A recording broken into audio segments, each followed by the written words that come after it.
Israel और Hamas के बीच हुआ बंधक समझौता टूटने के कगार पर है। फिलिस्तीनी कैदियों को रिहा करने में इजरायल की देरी से उपजे संकट ने संघर्ष विराम और बंधक वार्ता के दूसरे चरण पर संदेह को बढ़ा दिया है। इस कारण इजरायल और हमास दोनों नए सिरे से युद्ध की तैयारियां कर रहे हैं।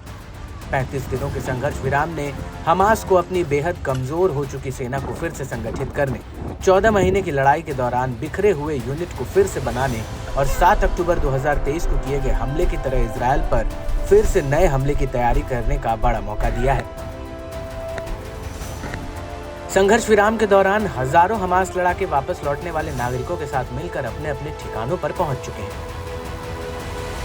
एक अनुमान के मुताबिक पिछले कुछ हफ्तों में लगभग 5 लाख फिलिस्तीनी नागरिकों की गाजा के उत्तर में वापसी हुई है। ये लोग मलबे में तब्दील हो चुके अपने घरों को फिर से खड़ा करने की कोशिश कर रहे हैं। वहीं हमास के लड़ाके भी अपनी यूनिट को स्थापित कर फिर इजरायल के खिलाफ जांच की तैयारियों में जुटे हैं। हमास के आतंकवादी हजारों लोगों के साथ मिलकर नए लड़ाकू इकाइयों में फिर से शामिल हो गए हैं, जो लड़ाई के दौरान उत्तरी गाजा में बने रहे।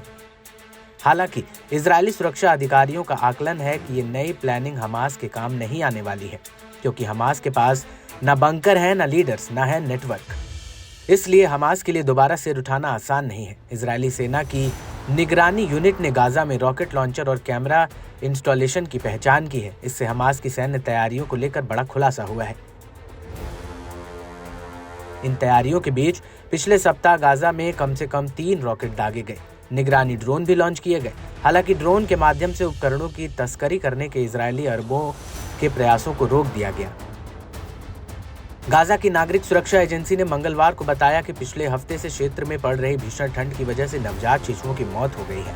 7 अक्टूबर 2023 को इजरायल पर हमास के हमले से शुरू हुए 15 महीने से ज्यादा की जंग की वजह से गाजा का ज्यादातर हिस्सा बर्बाद हो चुका है और इसकी अधिकांश आबादी विस्थापित हो गई है। इजरायली सैन्य सूत्रों का कहना है कि हमास ने पिछले इजरायली जमीनी अभियानों से महत्वपूर्ण सबक सीखा है और हमास अब दोबारा हमले की बेवकूफ़ी नहीं करने वाला है।